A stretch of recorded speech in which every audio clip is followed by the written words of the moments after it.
Es La Mañana de Federico. Es radio.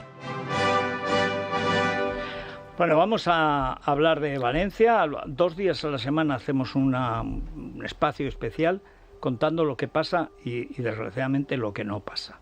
Lo que pasa de malo y lo que no pasa de bueno, que sería deseable. Y tenemos con nosotros a don José Trigueros, que es el presidente de la Asociación de Ingenieros de Caminos, Canales y Puertos, que es lo que quería mi madre, que fuera yo o arquitecto cuando se me dan bien las matemáticas. Hijico, ingeniero, puentes, ayudas a la gente. Y nada, me dio por las letras. Pero hablaremos, y luego hablaremos muy en concreto con don José del gran problema de las infraestructuras. Sí, ha sido uno de los factores clave en esta tragedia, tanto su gestión como el estado de los cauces de los ríos. Así que vamos a empezar remontándonos a 1957.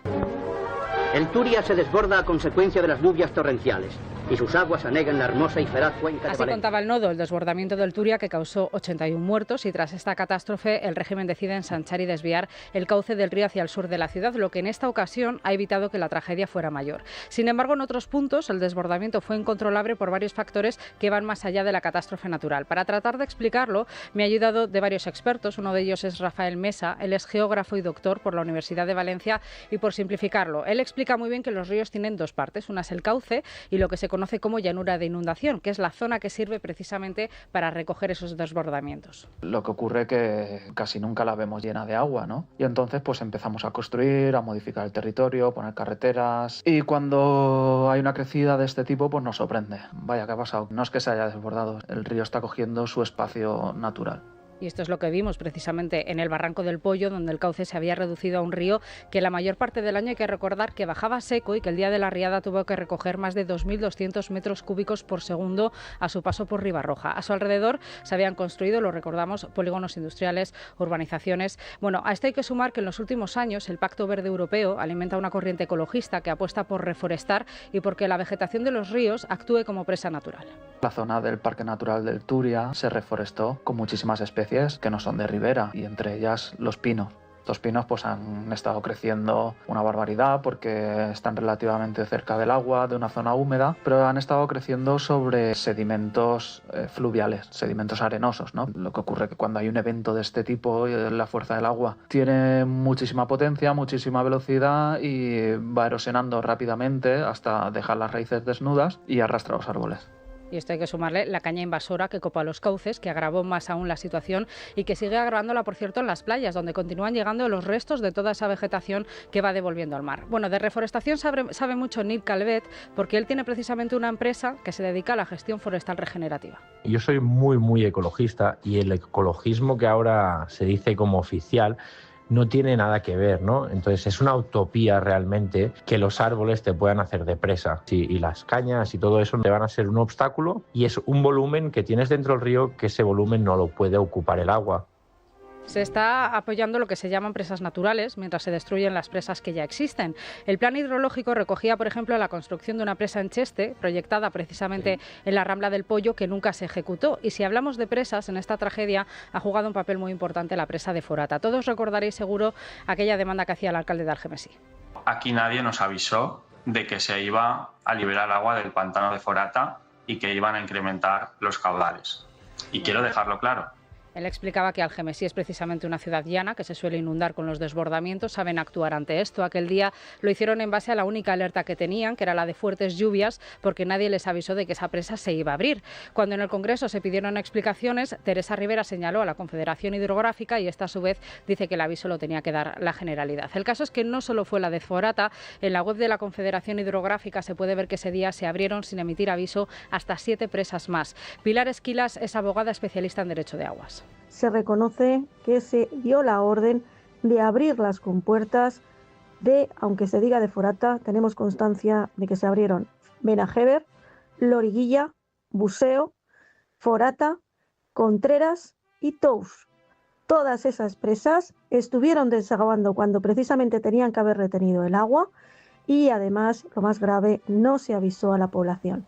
Y en aras de las ciudades inteligentes a las que Europa se quiere encaminar con este Pacto Verde, la Confederación Hidrográfica a su vez tiene automatizada la apertura de las presas. Es una tarea adjudicada a una empresa privada. A esto sumamos que desde 2005 se han eliminado en nuestro país 634 presas y azudes. El año pasado fuimos líderes en Europa. ¿Con qué objetivo?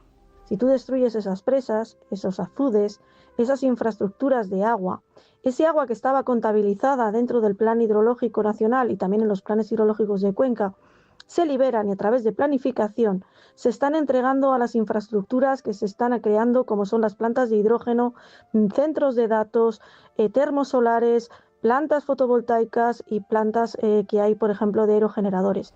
Y así lo recoge la web del Ministerio. Fomentar proyectos renovables y priorizar un uso más sostenible de los recursos hídricos, adaptándose a los desafíos del cambio climático. Recordamos que los familiares de las víctimas están recogiendo firmas en la plataforma change.org bajo el título Justicia para las víctimas de la Dana, para que precisamente se constituya una comisión de investigación en el Congreso que analice todo esto que estamos contando. Bueno, hoy he visto en la prensa, porque en Teruel había presas por todas partes, la presa de Toranes, que es famosa por además de don José Torán, que es José Torán de Larraz, uno de los grandes ingenieros que ha dado la provincia, todo el pueblo defendiendo su presa, diciendo que no les tiene, y el gobierno de Zaragoza, más ecologista que nadie, que Greta Zombie, empeñado en que ha dicho el ministerio que hay que derribar la presa de Toranes. Pero es que he visto, hay otra presa aquí en Madrid que también quieren derribar porque acaban de descubrir una grieta temible y sin avisar ni al alcalde, han dicho que van a vaciar la presa o a destruirla, porque no dan explicaciones, no cuentan nada a nadie, como si la gente no viviera de que el agua estuviera de alguna manera controlada y aprovechada, porque es la historia de la agricultura, que es la historia del progreso. Don José, ¿qué es lo que más echa en falta a usted, no ya en el discurso político, que es más bien evasivo, sino también en el discurso de los medios? Porque hay un verdadero caos informativo. Todo el mundo se ha puesto muy sensible, hay muchas víctimas, es lógico que esté así, pero venimos comentando que la situación en Valencia, casi 3 meses después, sigue siendo horrible. Hombre, bueno, primero, buenos días a toda la tertulia, don Federico. Y la verdad es que, si me permite, primero, que gran ingeniero se perdió en la ingeniería de caminos si hubiera hecho caso usted a su familia, a su padre. Pero perdió la literatura. Bueno, vamos a ver, en todas las noticias que han surgido y han pasado 3 meses, la verdad es que yo he hecho en falta no la transmisión por parte de los medios de comunicación a la sociedad, sino la postura de la Confederación Hidrográfica del Júcar, que no sabemos exactamente, todavía no ha dado explicaciones de qué es lo que ha pasado. Y no por falta de que los propios funcionarios lo quieran decir, porque ya sabemos que les han pedido que fueran a declarar a Valencia y de órdenes superiores han dicho que por escrito.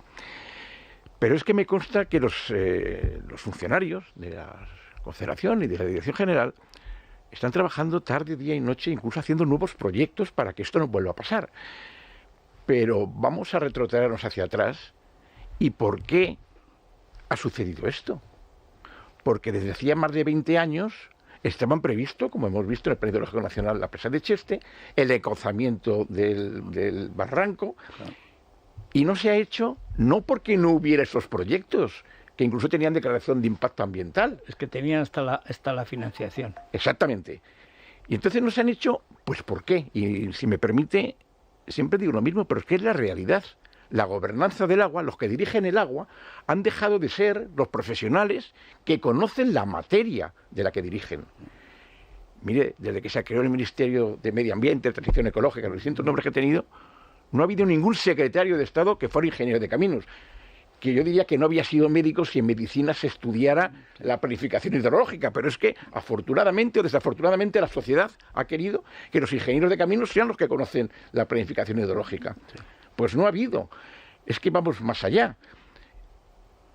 Es que las decisiones se toman por ministros, secretarios de Estado y directores generales, y luego después aparecen los subdirectores generales. Pues mire, los presidentes de las confederaciones hidrográficas, las 9 confederaciones hidrográficas, solamente hay, de los 9, 4 ingenieros de caminos.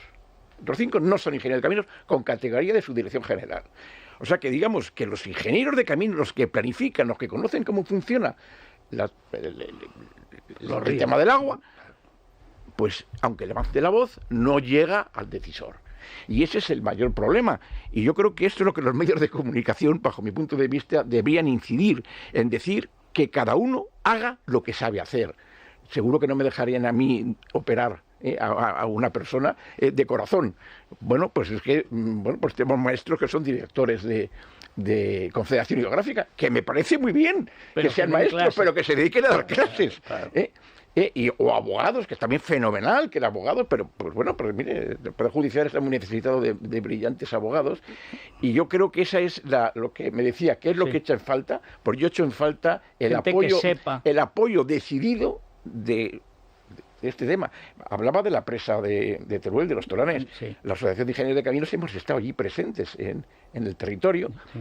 Y tengo que contradecirle una cosa que ha dicho el gobierno de Aragón, sí que está a favor de mantenerlo. Ahora sí, no, pero si le echan la culpa a Teresa Rivera, que dio la orden en su día, luego se ha ido a Europa a defender lo contrario que aquí, pero ellos estaban indignados con Madrid, porque para una vez que Zaragoza le hace caso a Teruel, resulta que no. No, y vamos a salvar esa presa, esa presa hay que salvarla, y hay otra, ¿cuándo ha sido? Estamos hoy a jueves, el martes hubo una jornada, hicimos una jornada en Logroño, la presa de la Retorna, que es una obra casi artística. Vamos a ver, es una obra, no siquiera es una presa, son 2 presas y 2 acueductos, hecha por un ingeniero de caminos, Carlos Fernández Casado, en el año 1940 empezó a hacerlo. Sí.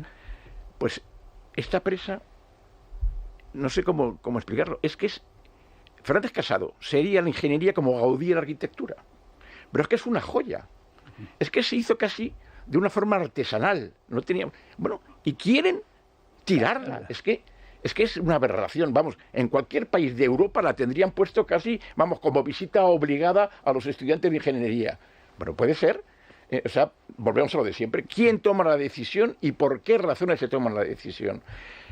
Hablo mucho, pero es que en realidad es que estas cosas a mí me indignan mucho. Comentaba antes, con Julián Quirós, que me había impresionado hoy la secuencia fotográfica que publica el diario Las Provincias, sobre todo el material que está expulsando el mar y que ahora mismo tiene 250 kilómetros de costa, Oropesa, Denia, las grandes localidades turísticas que ya empiezan a temer por la temporada de Semana Santa. He escuchado el testimonio que ha introducido Vanessa del técnico que hablaba de las especies de la reforestación. ¿Nos puede explicar exactamente? Y la caña invasora, que me acuerdo que nos lo comentó y yo me quedé atónito. Decía, cuesta 10 veces más arrancar una caña de estas nuevas invasoras que la caña común. ¿Por qué se hace esa reforestación? ¿Qué sentido tiene? No, vamos a ver, yo estoy parcialmente en desacuerdo con lo que he escuchado. Las repoblaciones hidrológicas forestales en las cabeceras de los barrancos y de los arroyos son muy útiles y se han utilizado siempre, incluso en compañeros de la propia Confederación Hidrográfica del Júcar dicen que en el arroyo del Pollo, en la cabecera, se podía hacer una... Claro, pero en la cabecera. Claro. Vamos a ver, el hidrógeno forestal, ¿qué es lo que significa? No significa, claro, si se arrastra el árbol y se arrastra todo, no, pero es que lo que se trata es de fijar el territorio. Vale. Las propias raíces lo que hacen es fijar la tierra, dependiendo en qué zona está. Entonces, ¿eso qué impide? Primero, las ramas, no es que, pero algo paran en la llegada. El suelo se empapa. Y además las corrientes, pues no tienen una gran corriente precisamente por los troncos de los árboles que tienen que hacer ese tema, con lo cual, desde la ingeniería de caminos, estamos a favor de eso. Otra cosa distinta es que no se gestionen los barrancos, que eso es un problema. Limpieza, ¿no? Más allá de que... La gestión entera, porque sí que podemos hacer bosques de ribera, que son bosquecitos, que son muy agradables, muy bonitos, uno va por un sitio y de parece que porquería de río, se adecua, que todo, la naturaleza, desde luego, contribuye a la belleza ya, a evitar, no a evitar, pero a paliar estos daños, bien ejecutada. Ahora, si ponemos especies arbóreas que cuando viene se las llevan y no solamente es que lo arrastren hasta el mar, sino que lo que hacen en las infraestructuras, en los puentes, lo bloquean, como hemos visto, y luego cuando arrastra con todo, arrastra una bomba, con todo. No es una real, es una bomba, claro. Entre comillas, hasta ha sido un desastre, como nunca había habido. Ha llovido siempre, es que esto es curioso, ha llovido igual otras veces, en las épocas anteriores, pero no ha llovido tan concentrado en un sitio concreto. Fíjese que el embalse de Forata se llenó en 5 horas, de 8 hectómetros cúbicos pasó a ser 35 hectómetros cúbicos. Y bueno, ya hemos visto en la que el peligro era que se hubiera roto la presa, cosa que por las características de la presa no era posible que se rompiera, excepto que, digamos, uno de los estribos se fuera, que parecía ser que podía haber habido algún problema de ese tipo, y con eso entraríamos en otro problema, que es la seguridad de nuestras presas. Ahora mismo tenemos unas jornadas, unas sesiones precisamente para hablar de la seguridad de nuestras presas, que, ojo, hay que preocuparse de ese tema, ¿eh? Desde la Asociación de Ingenieros de Caminos estamos solicitando que se cree como un Consejo de Seguridad Nuclear, el Consejo de Seguridad de Presas. Nuestras presas tienen, más de 100 presas, tienen cerca de 100 años de antigüedad y de 50 años de antigüedad, y en un congreso que se realizó en Las Palmas en el año 2021, creo que fue el 21, 22, 21, en el 2021, pues mire, de las 1.300, una gran presa son las que tiene más de 15 metros. Bueno, pues en España tenemos unas 1.300 grandes presas, y gestionadas, porque claro, cada uno tiene un gestor, el Estado gestiona 375 grandes presas.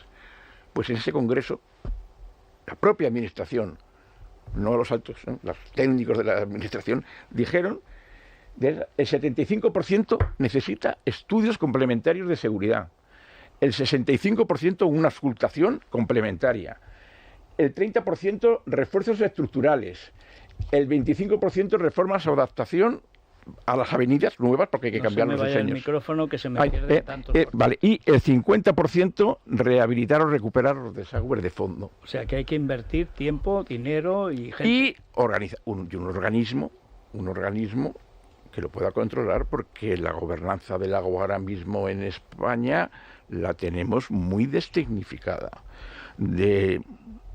Ya decía, de los subdirectores, los responsables de las confederaciones hidrográficas, solamente hay 4 ingenieros de caminos, de los 9.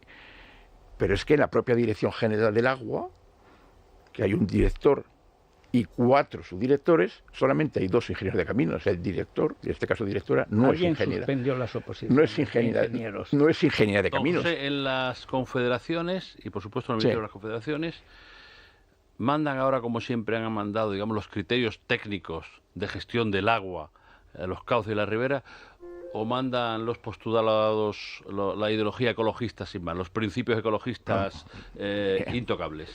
Pues mire, ¿Quién dicta las decisiones políticas en las confederaciones? Vamos a ver, es que no ha sido prioritario el ejecutar, hablando del Júcar, no ha sido prioritario ejecutar las obras que ya estaban previstas.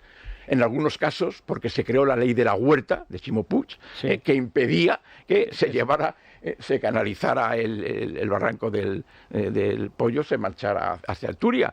O sea, es que la respuesta es evidente.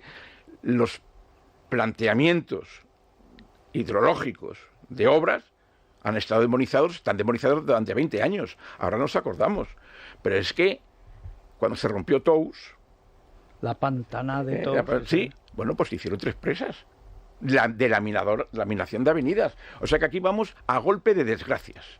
O sea, cuando ya tenemos un desastre de estos descomunal, actuamos. Y eso es lo que no puede ser. Entonces, yo creo que los criterios, las prioridades en el Ministerio de Transición Ecológica, pues son ecológicas. Bueno, es que ¿hubiera pasado esto si el agua hubiera estado en el Ministerio de Fomento o de Transportes ahora? Estoy seguro que no. Estoy seguro que no. Bueno, hay una cuestión, por cierto, hay un extra que se puede ver en YouTube, un programa de 50 minutos de cómo se produce la riada del 57, más las imágenes del nodo. Son espectaculares. Sí. Y es magnífico porque tú ves que al tercer día estaban 5 ministros de Franco recorriendo. Una semana después estaba Franco allí. Y empezaron a trabajar 13 años, que les costó desde el 57 hasta el 71, me parece, que es cuando termina lo fundamental. Se duplicó y hasta se triplicó el gasto, porque iban encontrando dificultades mayores, es muy complicado hacer un cauce nuevo, grande, etcétera. La tecnología alemana más moderna venía a Valencia, se estrenaba en Valencia, se triplicó el gasto, pero se hizo y se terminó. Sí, pero sobre todo que inmediatamente empezó el debate obvio de qué vamos a hacer para que esto no vuelva a pasar, que es lo que está faltando aquí. Exactamente. O sea, el mayor escándalo de todo lo que está pasando es que unos meses después, con un gobierno que ha evadido responsabilidades, que ni siquiera nos está contando lo que va a hacer de manera inmediata, activar todos estos planes conocidos para evitar que vuelva a ocurrir, porque no están los planes de hacerlo. Ese es el asunto de fondo, vamos a que ver. no piensan hacerlo. Sí. Están trabajando, No he oído a ningún ministro ni al presidente No. del gobierno. Bueno, porque estamos, lo he comentado anteriormente, en el oscurantismo informativo por parte de este tema. O sea, contrario a lo que hace el Ministerio de Transportes. Bien o mal, pero es una transparencia total en las infraestructuras, como han arreglado el AVE, las líneas de cercanías, se ha repuesto la llegada a Valencia. O sea, a mí no me duelen prendas en felicitar actuaciones que son buenas y criticar las que son malas. Y yo creo que en este caso el Ministerio de Transportes lo habrá podido hacer mejor, pero estuvo desde el minuto 1 arreglando cosas y, bueno, pues yo no tengo ninguna crítica al respecto. Sí, en el otro lado, porque hay una política oscurantista y que yo sé que están trabajando, pero incluso no es porque es que la gente tiene esa sensibilidad de ciudadano y de ingeniero y se está trabajando más de las horas que necesita y en coordinación con los ingenieros del Ministerio. La Confederación están trabajando en ello.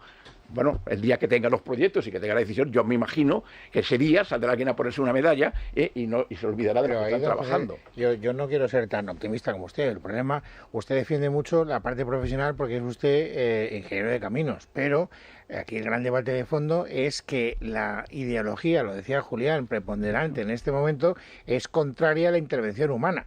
Es decir, todo lo que suene a presa es una agresión a lo que es el universo ecologista, que es el problema de fondo. Hablábamos del cauce del Turia del 57. Si es que hay que recordar la hemeroteca de hace poco tiempo, viendo cómo en Ribó, el alcalde de Valencia, y todos los ecologistas que le hacían de corifeos estaban diciendo que para qué coño querían ese cauce. No, es más, quieren volver.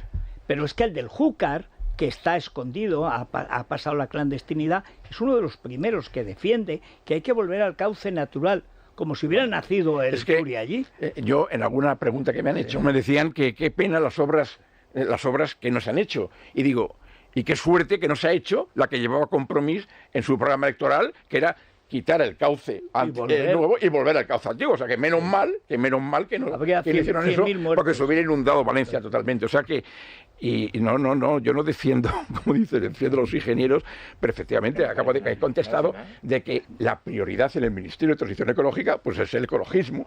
Claro, que por otra parte depende de cada día y de cada mes lo que es. Porque, por ejemplo, era ecologista cerrar las nucleares, ahora no.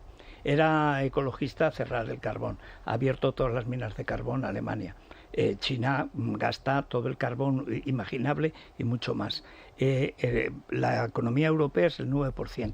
Han arruinado toda la economía europea para garantizar que no haya una huella de carbono, porque al parecer los chinos no tienen huella, o sea, solamente los europeos. Hemos arruinado toda la economía entera, que depende de la energía, a cambio de una especie de boleto para el más allá, que es la basura de la Agenda 2030, para que luego llegue Sánchez y diga que lo de Valencia es que, claro, es una crisis climática. ¿Desde cuándo una riada es una crisis climática? En los romanos ya se daban. Todas estas obras ya, los romanos, que eran grandes ingenieros, ya lo hacían. Totalmente presas, acueductos, todo. Don José, ¿y esta ideología o este pensamiento ha llegado a la escuela de ingenieros? Yo recuerdo que cuando yo estudié periodismo, hice la selectividad antes, la carrera de ingeniero de caminos era una de las top, estaba en el top 5 de las ingenierías, ¿no? No sé si esto ha cambiado, si esta ideología también se ha introducido en la escuela. Vamos a ver, el tema de las escuelas técnicas ahora mismo está sufriendo, no solamente de caminos, todas las ingenierías están sufriendo, bueno, pues el no tener vocaciones, porque la sociedad no aprecia, como cuando yo empecé a estudiar, la sociedad estaba, mira, mi hijo es ingeniero, no sé qué, o sea, yo salí corriendo y cuando acabé la carrera me fui corriendo al colegio de caminos para que me dieran el carnet de colegiado. Ahora luchamos para que la gente se colegie, o sea, la sociedad ha cambiado ese paradigma, pero verdaderamente no, las escuelas siguen enseñando las técnicas, pero no quisiera aquí introducir el debate ingeniería o medio ambiente, ni mucho menos. El medio ambiente siempre está incorporado a la ingeniería. Claro. Mire, todos los embalses, ahora, si se quitaran los embalses, pues las aves, los patos que vienen, que migran, no tendrían dónde estar. es que no quisiera que se pudiera atender esto. Yo hablo personalmente. La primera guía de evaluación de impacto ambiental, que era impacto ambiental en carreteras, yo participé en la elaboración, o sea, que hemos estado siempre defendiendo el medio ambiente y apoyando el medio ambiente. Y desde la propia Asociación de Ingenieros de Caminos defendemos actuaciones del ministerio actual, como puede ser lo de la recuperación de Doñana, que hay que eliminar los regadíos ilegales, y ahí lo van a encontrar todo el mundo a nuestro favor. O el Mar Menor, que también hay que salvarlo. Y también vamos a estar los ingenieros de caminos con todas nuestras técnicas y todo lo que sepamos para poder hacer. No digo solamente los ingenieros de caminos, mira, la Asociación de Ingenieros de Caminos pertenece al Instituto de la Ingeniería de España, donde están las 9 ingenierías, bueno, más las clásicas, y tenemos 20 grupos, 20 comités técnicos en los cuales se abordan estos temas. Vamos todos unidos. O sea, yo no quisiera tampoco que pareciera, como soy el presidente de la Asociación de Ingenieros de Caminos, que el ingeniero de caminos en contra de nuestras ingenierías o la ingeniería en contra del medio ambiente. Tenemos muy incorporado, lo tenemos muy incorporado. Incluso he hablado de la restauración hidrológico-forestal en la cabecera, que parecía que teníamos que hacer presas. Esto no puede ser, que no consideremos que están demonizadas las obras hidráulicas, y que eso no puede ser, y que se están tirando presas, o se pretende tirar presas que forman parte del patrimonio histórico que tenemos que conservar. Tenemos una ley de patrimonio histórico industrial, una ley de patrimonio histórico arquitectónico, y no tenemos la de ingeniería civil, que hay que tenerla. Desde el puente de Alcántara hasta la fecha. Pues mire, o del de Ronda. El puente de Alcántara lo salvó, porque se iba a llegar, Carlos Fernández Casado. Pues o sea, fíjese si este señor es importante. Bueno, don José, muchísimas gracias por estar con nosotros. Seguiremos recurriendo a usted y en general a los que saben. No se queje, porque yo, que soy filólogo, veo de ministra de Educación una tía que no acabó una carrera. Bueno. Y a partir de ahí, ¿qué quiere usted? O sea, no saben distinguir sustantivos de adjetivos y son ministras de Educación. Claro, ¿cómo no se va a desincentivar el esfuerzo si cualquiera llega a cualquier puesto?